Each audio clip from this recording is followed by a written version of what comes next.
सिद्धरामैया साहब ने आज अपना 17वां बजट जो पेश किया है, बजट 2025-26-27, ये बजट बिल्कुल मायूस कुन बजट है। ओवरऑल अगर हम देखते हैं तो ऐसा लगता है कि ये बजट गारंटियों के बोझ तले दबा हुआ है।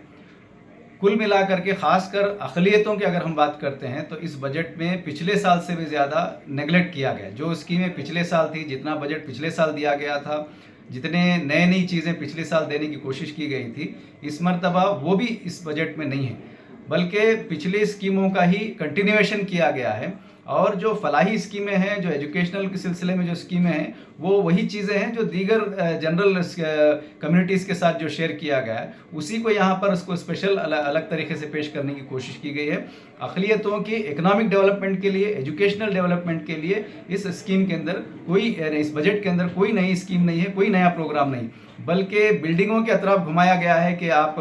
मोरारजी देसाई स्कूल है, फिर इसी तरह मौलाना आज़ाद स्कूल है, फिर उसको डिग्री कर दिया जाएगा, फिर उसको पीयू कर दिया जाए। एग्जिस्टिंग जो स्कूल्स हैं उनकी हालत इतनी खस्ता है, उनकी हालत इतनी ख़राब है, इस सिलसिले में हमने बाकायदा रिकमेंडेशंस भी दिए थे कि इनको बेहतर करने के सिलसिले में,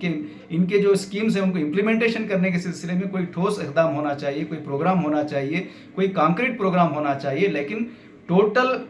अक़लियतों को लेकर के ऐसा लगता है कि बिल्कुल नेगलेक्ट किया गया है। इस बजट में कोई तवज्जो नहीं दी गई है, बल्कि एक तरह से ये साबित कर दिया गया है कि अक़लियतों को कोई ख़ुसूसी चीज़ देने की ज़रूरत नहीं है, सिर्फ वो वोट बैंक हैं। ये इस बजट के अंदर सिद्धरामैया साहब ने क्लियर मैसेज दिया है। तो हमें welfare party of India Karnataka की जानिब से हम इस बजट पर शदीद मायूसी का इजहार करते हैं, और ये अक़लियतों के साथ बड़ी नाइंसाफ़ी हुई है कि इतने बड़े रियासत के अंदर इतनी बड़ी पॉपुलेशन के साथ जो है आपने इस तरह का एक तरह से चूना लगाने का काम कांग्रेस हुकूमत ने इस मरतबा किया है। तो हम इस बजट की शदीद अल्फाज में मज़म्मत करते हैं जो अक़लियतों के साथ नाइंसाफ़ी की गई है।